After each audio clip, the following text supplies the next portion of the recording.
Hey guys, welcome to LG Overdrive, Season 4, Episode 10. I am your host, Kingsman42. Solely with me today, we have UT75. What's going on? I guess if I'm going to come back after missing 2 weeks, I guess I have to make up for it with being the only one. I guess we're gonna have to be stuck listening to your voice quite a bit. At least you can hear me now, so that's good. That is true. And I'm pretty sure we're gonna have a pre-recorded Dudley for this episode, so Oh, at least you'll see a surprise. good face. Surprise, surprise, surprise. Dudley, if you could ever make a show, that'd be great. You push so hard for the Thursday 9 o'clock time, and then you never make it yourself. It's alright, it'll be edited and done by Sunday. That's alright, as long as it gets done, right? Yep. Alright, so before we go into our own personal segments, we're going to talk a bit about round two before we head into our, like I said, before our segments, and then round three. So we're going to kick it off with the Providence and Charlotte series. Providence took this series in 6 games. UT, what do you think the main reason for this series being Providence is? For me, it's just depth. Depth starting from the goal line up. Just better D. With Blue Jays leaving that Charlotte team and Yeti only doing so much, they only have one, solid line. And with that, Providence is just through and through all depth. And I think that's what attributed to them winning it in 6.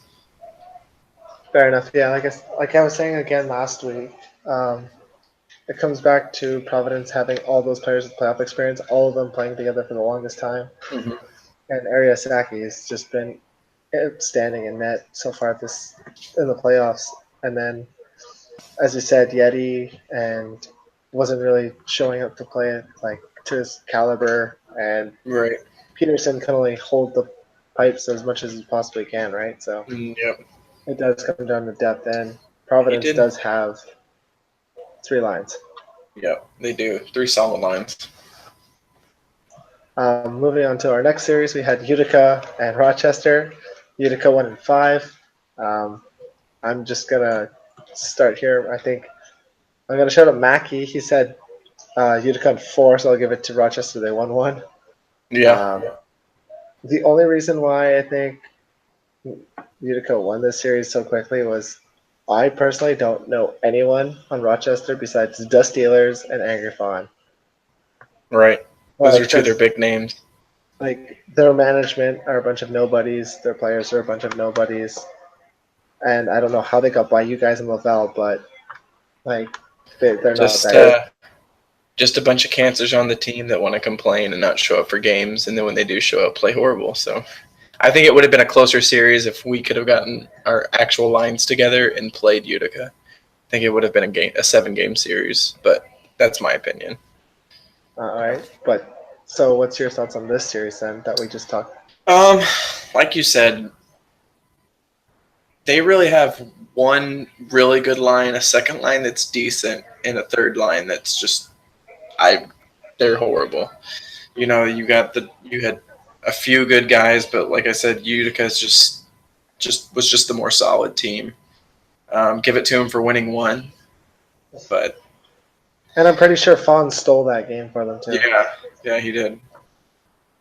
Okay, moving on to our next series. A little bit of a shocker: Manitoba beating Cleveland in 5. What was your thoughts on this one? I mean, I knew, like I said, it's a depth thing. They're a good team, but they're not solid all the way through. So, like I said, I think that it's going to be when it gets to the finals, or actually when it gets to this next round. This next round on the West, when it's, Stockton versus Manitoba? Correct.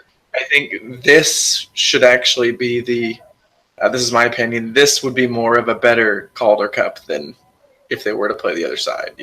Utica's good. I think they're solid, but the way that Stockton's been playing and the way Manitoba's been playing, I don't know if Utica can hang with them.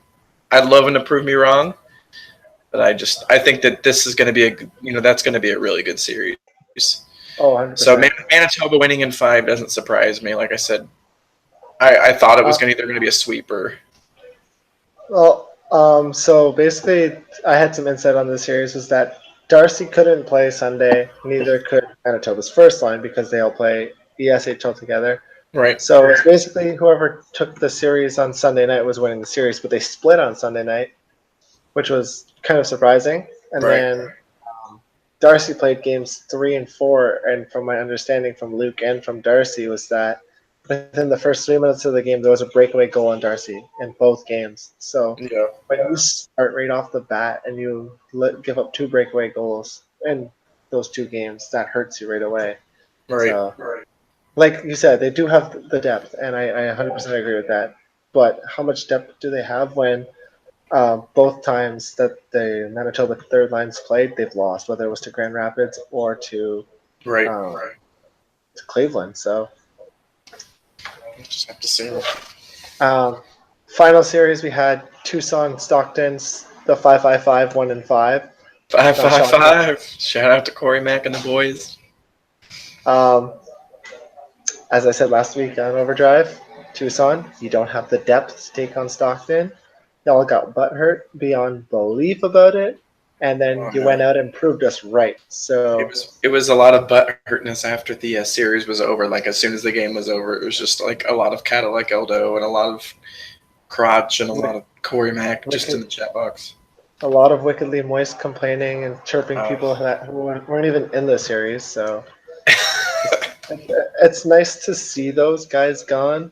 Um, I tuned into one game that Eldo was playing on hmm for about 5 minutes, and in those like 5 minutes, um, I would say that I think I saw Eldo cross like into his own zone once. Shocker. He You was mean he just was cherry that picking? far.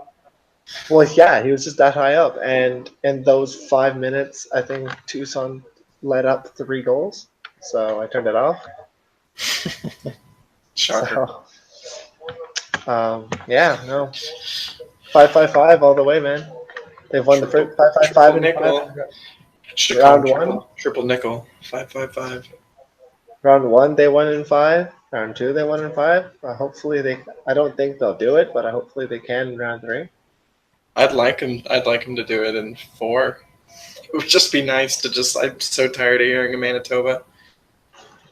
Yeah. So Um, so we'll talk about round three later. We're actually going to go into our own personal segments here. So I'm going to kick it off with my segment. So as per usual, from the point with Buck, um, showcasing top defenseman, shitter defenseman of the week, and whether it's good or bad, obviously being a shitter. Hopefully you're not a shitter, but if you are, too bad, so sad. That's what you get for being a shitter. You get shoutouts. So our top point getter this week comes from Utica. Skoden Studis had 4 points.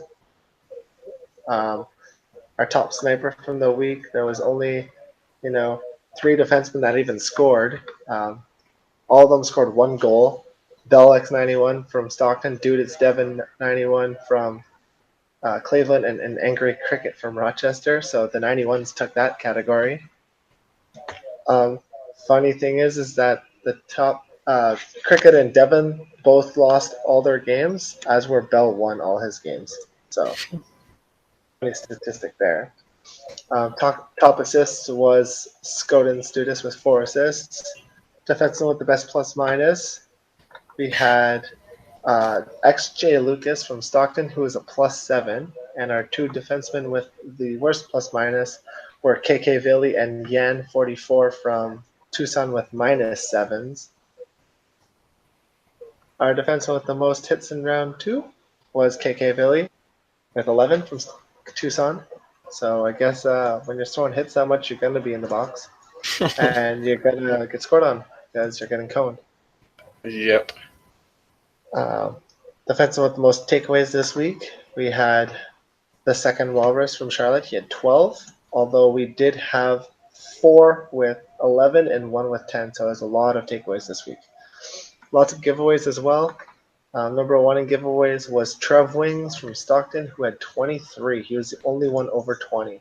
It doesn't surprise me. I mean, I play with them a lot. He does hold the puck a lot, so he does get it poked off of him a lot. I believe that's also Bell's D partner. I Correct me think if I'm so. wrong. Yeah. If not, he's Jay Lucas's D partner. So Yeah, I play with Trev Wings a lot, so I mean he's solid, but he does. Yeah, he If he does carry loses, the puck. he carries the puck. That's what he does. That's his So, game. yeah. So that's my segment for the week. That was from the Punt with Buck. I'll think about doing one next week just because there's only 4 teams left. I'll probably do it anyways, just for the benefit of those 4 teams defensemen, so the 26 Yeah, or defensemen I would that are do the left in it. same. Yeah. And I'll send it over to Dudley for his typical top 10 here. Oh, good. I'll tell you what, man. Having to listen to Buck and UT try and insult me. Oh, good God. Oh, man. Yeah, well. Nice try, guys. That didn't hurt me at all. You freaking bastards! Okay. Enough of the horse hockey. Hi, it's me, Dudley. Very tired. Very busy. I'm like Buck. Apparently, it looks like he's doing the show out of a really crusty motel room. Maybe he was with some lady that was lady of the night, and maybe he just got trapped and probably has some kind of VD or something like that. If you're a kid watching this, ask your parents what VD is. Anyways, so here in my hand, I have a top 10 list and some predictions, as you can tell. So without further ado, let's go to the top 10 list. And the top 10 list is top 10 things we learned from the Tucson-Stockton series. This series apparently is full of people who apparently don't go outside, even though I prefer Stockton more than Tucson, because Tucson apparently thinks that they're the bomb diggity dog, and they think that everything they do is the greatest. But the amount of sodium intake that was just coming in was just ridiculous. If you don't know what that is, then you need to go back to school. Okay, and just to address to anyone on Tucson watching this, if you really don't think I'm funny, then maybe you shouldn't waste your time watching this and getting upset. I think maybe you can take your vaginal juice somewhere else. Okay, so it's top 10 things we learned from the Tucson-Stockton series. Here we go. Number 10, the amount of grease is unlimited. Number 9, game changers couldn't help Brody enough. Number 8, Axie killed him with kindness. Clay Aiken all day. Number 7, MJ23X Cash pretended like he was useful at something. It's definitely not for his brain. Number 6, Wickedly Moist is now disturbingly dry from all the sodium intake. Number 5, Cadillac Eldo will quit his day job to exact revenge. If that were me, I didn't even know he had a day job. Number 4, Stockton is only 555 because Tucson is 666. Number 3, Blindsy wasn't ethical enough. Ethics are fun. Number 2, with all the salt in the series, Brad Marchand is coming to lick it all off their faces. And the number 1 thing we learned from the Tucson-Stockton series, finally the series is over with, so we can all act normal and not have to worry about any of these virgins anymore. All right. And now they've asked me to make a couple of predictions here. So the 2 remaining series that are going on right now are Utica and Providence, and Manitoba and Stockton. And for the Utica-Providence series, I want to say Utica in 6. Utica has had a very good season. As much as I hate to say that Faces is actually doing well, give it credit to him and his crew. They're actually playing very well. It's not a knock on Providence. Providence is a tremendous hockey club. They have a lot of depth on their own. I just think that Utica has a little more firepower. Although I am potentially maybe thinking of an upset here. Providence could pull it out. But at the end of the day, I think personally that Utica will win this series in 6. And in the Manitoba-Stockton series, as long as Tucson's not in it anymore, I don't care. Manitoba and Stockton, this will go 7. This is pretty much a battle of 2 really solid teams. As much as I hate to say it, and they kicked our butts for most of the season, Stockton has a very solid team. Euro X Haffer's line is a solid one. Axie, also a very good player. I feel that, I don't know, I just feel this will go 7, and I think Manitoba will take it. Because apparently Manitoba's had a little more success lately. I'm just kind of basing it off of what I see. So I think Manitoba will take it, but it's going to be a good series. Both teams will definitely play hard. There will be no loser in this series because, again, Tucson's out of it. So those are my predictions, ladies and gentlemen. Back to Buck and UT boring the hell out of everyone else. Hey, Buck, where's your tie? Hey, UT, you ever heard of a button-up before? And now we're going to send it over to UT for Keepers of the Crease. What's going on, everybody? It's UT 75035. Sorry for my absence the past couple weeks, but I'm back for everybody's favorite goalie segment. Sorry, Fat, but lawyers haven't contacted me yet. So we're going to go to our Keepers of the Crease for our top round 2 playoff Guardians. So starting off first from Stockton, we have PHJ314 with a 2-0 record. All these keepers, I made sure to do. I didn't do guys who only played one. I had a minimum of 2 games, so you weren't just having guys with 1 games. So as PHJ was 2-0 with a .917 save percentage, a .50 goals against average, and 1 shutout against Tucson, stopping 9 shots. So good on him. 555 for life. So we do it. 5. Yeah.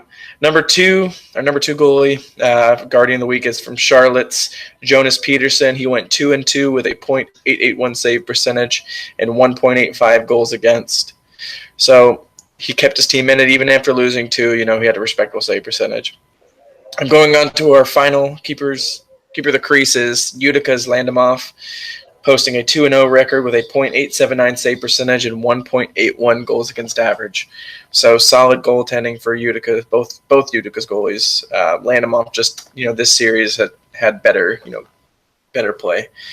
We're going to move on to our It's Never Too Late to Retire. These are our Poopers of the Week. It's number 1, everybody's favorite from Tucson. Z Blindsey went 1-3 with a .759 save percentage, 3.50 goals against average, and 1 shutout. So I don't know what he at least gave him 1 game. Number 2, we're going to go to Stockton's other goalie. So 1 is good, 1 is bad. It's Sam Schwartzy, or however you say it. He had a .760 save percentage and 2 goals against average. So I guess he still won him 2 games, but I guess he just couldn't stop what he needed. Next, we're going to go to Charlotte's Ruthless 937. For some reason, I didn't write down what he was. I think he was 1-2 or 0-2, something like that, or 0-1. But he had a .571 save percentage and 3 goals against average. So I think he was 0-1. Yeah, he played 1 game. He had 3 goals on 7 shots. So Jesus. Just Swiss cheese. And for this playoff round, since everybody's favorite team, Tucson, I'm gonna give a special award out to it's called the Wipe Them Tears Away Award, and I'm gonna give it to Z Blindsey. He's gonna be the one to accept it, and coming with him, it's for all of Tucson for after their loss chat box antics with the unsportsmanlike chats from Eldo and all the boys. So way to stay classy. But besides that, that's Keepers of the Crease. All right. So thanks for Keepers of the Crease. We're going to move on to our round 3 predictions here. I can honestly say that out of each team that's come out of each division, I think these are the proper 4 that should have come out of the divisions, respectfully. I agree. Providence might not have finished first, but they are an absolute powerhouse, especially in the playoffs because of all that experience they have. Right. Nobody could have challenged Utica for that division. Manitoba, their only challenge would have been Chicago, really, and they got knocked out first round. And then, well, let's be real, Tucson we weren't expecting anything out of Tucson. Stockton was the real team out of there. Right. So shout out to you 4 teams. Shout out to the GMs. So I know Breezy's out there, and Mackie and Axie, and I'm really blanking on the Providence GM right now. I think it's Gumba. Yeah, I think so.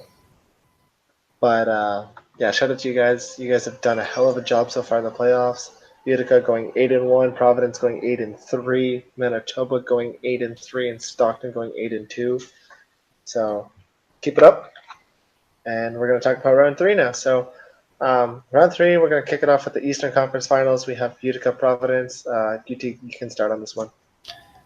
I've seen both teams. If I were going based off their playoff play right now, and if they keep it up, I'm going to say Utica in 7. I want to say that both teams have depth, but I just think Utica has a little more skill on the front end when it comes to putting the puck in the back of the net. So I'm going to say on that one, I'm going to say Utica in 7. I think it's going to go to 7 games regardless with the depth that both teams have. Okay. So I'm looking up at here their head-to-head this season. So Providence actually won the season series 2-1. They won the first game 1-0, lost second game 5-2, and won the third game 4-3. So they were outscored 8-7, but they did outshoot, out time on attack, and out hit Utica. So that's going to be a big role. It also plays into the fact that in those 3 games, for the most part, it was one line that played for Providence, as were for Utica. It was 2 different lines that played, 2 different goalies. So in the end, that makes up the fact that it is the depth thing here. We discussed it. We know Providence has depth. We also know that Utica has depth. Their third line is basically a first line on a lot of other teams. And it's the same thing for Providence. They have a first line on all 3 lines for the most part. Their third line's a little weaker, so I'd say more of a second line, but I'd say they have 2 firsts and a third and a second. As Utica, I think, has 3 firsts. I think it'll come down more to defense and goaltending in the series. As you said, if it goes by play right now in the playoffs, I'd say Utica in 7, and I do have Utica in 7 just because I think this is going to go down to the wire. This is going to be a very heavy matchup when it comes to line matching. Right. Yeah, I agree. I think whoever can match their lines the best, I think, when it comes to skill. Because the only thing about the playoffs is that you can't play one line. Exactly. So that's where I think maybe Utica has it. All right. Now we're going to talk about our Western Conference series here. We got Manitoba and we got Stockton. I'll start off a little bit here. As I've said already today, and I've said it last week, I worried about Manitoba's third line. That privatized line are currently 1-2 in the playoffs. They lost to Grand Rapids and they lost to Cleveland. And as a third line, your job is to go out there and win a game and steal a game against any of the lines. And if you're not stealing one game, you're causing your team some trouble. And Stockton is not a team that you want to lose to. Because if you lose that game, that's a lot of momentum that they're going to lose. Regardless if it's their first line or their third line losing that game, Stockton builds on momentum regardless of who they play. Right. Third lines can win or lose you a series. And the thing is that Manitoba has 2 first lines and a third line. They don't have a second line. They honestly have 2 firsts and a third, as where Stockton has 3 firsts. So and they have probably the best defensive core in the AHL. Stockton's problem, I find, is going to be their goaltending. PHJ is solid. Schwartzy is iffy. It comes down to see how many games Zero Crash plays. If it goes to 7, Zero's playing 5 games. I'm telling you right now for Manitoba. Right, because he can play 4. Yeah, I see him playing 5. Yeah. So if it goes 7, he's playing 5 of them, and he's obviously in Game 7. But as where Stockton's concerned, I don't think they have an issue with their goaltending. It's just Sand isn't as strong as PHJ is. That's what I say. I think if it goes into 7, PHJ plays 5. Guaranteed. For sure. So, yeah. I want to give it to Stockton in 6. Oh, okay. So, do you have any other reasoning? Playing Stockton a lot, playing with Stockton. I have a lot of good friends on there. I play goalie for them a lot in club and things in that nature. I just like I said, I see more depth. I see more, like you said, more of a first line for each line. They have solid shutdown D. They have solid check back centers, and they have goaltending that can PHJ can steal him a game. Mm-hmm. So now that they don't have Grandpa Puff, who wasn't having that great of. I mean, he's having a good season, but not having that great of a season. He's kind of more of a distraction, I think. I think with this and just the way they're rolling in the playoffs, I think they take it in 6. Yeah. The management there has run a good team, a tight ship. They're a tight, group of guys. That's why you don't see a lot of them getting traded away. Oh, 100%. I was also going to mention the fact that when I was on Stockton in season 27, I played with guys like Antonucci, Luke, and some of the guys that are still there. And it's just the chemistry's been there for 3-4 seasons now. Because I played with Bell back when Bell was still in the CHL, but he was playing like ECU games and like club games with us. So it just goes to show, like, in this game, it matters when you have chemistry. And I know that Crotch and Euro line has been playing together for a long time too, so that helps too. Yeah. I wonder if they're coming back next season. I don't know if they're coming back next season. I know that I think Bell wanted to come back one more time if he didn't win, but the way they're looking, I think they're going to get to the finals. I think if they do get by Manitoba, because, like I said, it all comes down to Manitoba's third line. If that third line loses 2 games, it's game over for them. Yeah, well, season 30 free agent here. I play with you guys enough, Stockton, so hook a brother up with the roster spot. Now I know. Yeah. Now I know that he's not here right now, but I do want to know what Dudley's thoughts are on round 3. So I'm going to leave this little open spot here for him to talk about round 3 there. Okay. And so, talking about season 30 there, you said you're going to be a free agent season 30 there, UT. I am going back to goalie in season 30, so I'm not as much of a shitter as a goalie as I am on defense, and I'll be able to play hopefully full time. So, all at me, I'm going to probably go back to the young buck as well. So, the young buck will make his return. But you've been playing well on Kingsman. Yes and no. In net, yes. As a player, that's what I'm saying. You've been playing well in net as Kingsman, but how did you play in net as the young buck? I don't know. I think I was too busy trolling as the young buck. That's true. You were. All I would do is just sit in a party, fake an Asian accent, talk about chicken wings and ninja reflexes. Well, that's not a. So 2018. You can't offend people like that. That's not offensive. It's comedy. But yeah, so it'll be season 30 will be, this is the first actual time that I could get picked up in AHL bidding. I got picked up in the CHL last season and got called up right away. So never have actually got picked up in AHL bidding. So who knows? I could go down to the CHL after this season. You never know. So I doubt it, but exactly, anything's possible, right? Yeah. Who knows? I might even be a manager next season. Yeah. That'd be interesting. Go back to Poopy Snoopy. Oof. Oof is indeed the right word to say. Before we head out, do you have any shout-outs? Poopy's an okay dude. People just don't like his managing style. As a person, I don't dislike him at all. Yeah. Yes, before we leave, do you have any shout-outs for this week? Shout out to all the Stockton guys. Good luck in this upcoming week. You have my full support. 555. Let's do it. 5. Yeah, 555 and 6. That's what I said. But we'll just go with that. I want to give a quick shout out to Becky for Life 1. Becky.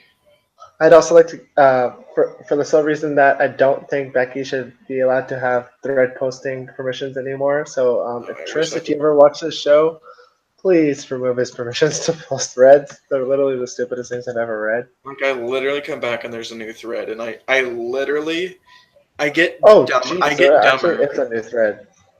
Is there? So he had those 2 threads last week, and then he put up a new thread on Monday called New Idea. Then he posted a thread this morning at 1:45 a.m. called LG AHL application talking about joining LG Overdrive. And now he just posted one at 8:42 p.m., so an hour ago. LG AHL Underwalk.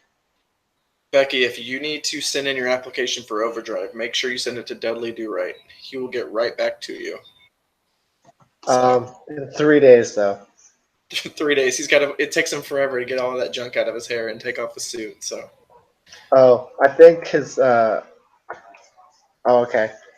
I'm just gonna read it quick because it's kind of funny. It's official that starting in season 30, Becky will be starting his own media for LG called LG AHL Underwalk. It'll be once a week every Tuesday. If anyone would like to apply for a position on the show, please PM me for details for requirements and all that. I'm making a media shows against the rules. Please let me know, and I will follow through. And I don't want to get banned. So does that mean we have to talk to him? Because I wouldn't want to talk to him if I was on his show. He's like, if it's against the rules, I'll see all my fans on season 1, episode 1 of Underwalk. So he's basically saying he's trying to like play on with our words of overdrive, just doing the opposite. So walk is drive, and then over under. I just want to know like what goes through that dude's mind and who posts at 1:45 in the morning just the stupidest stuff that I've ever heard. A man on coke. I gotta sniff it off somebody. We'll send Notorious and the Hounds after him. Yeah. I've seen a Notorious get upset a couple times at Sergachev, so it's always good when Darren gets in on it. Exactly. Anyways, without any further ado, we're gonna kick it out for this week, and we'll catch you guys for the LG AHL Finals preview show next Thursday. Go Stockton, triple nickel. Peace out. Puck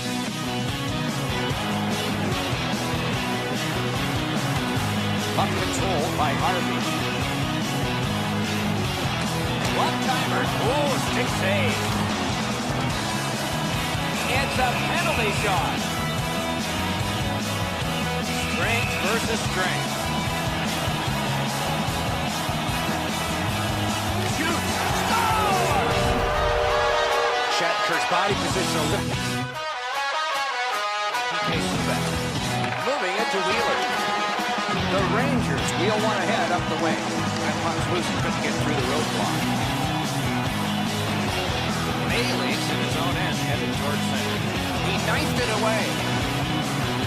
Snapping a pass to Wheeler. Outlet up the middle to Pavel Bure. Score! Pavel Bure!